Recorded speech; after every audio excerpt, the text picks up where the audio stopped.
Alright guys, this is your knee pop or crack.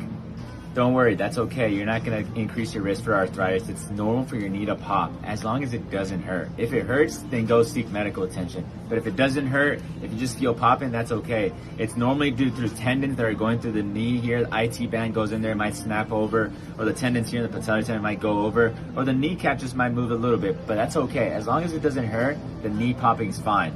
So for all those questions that we get about knee cracking, knee popping, as long as it doesn't hurt, you're in the clear.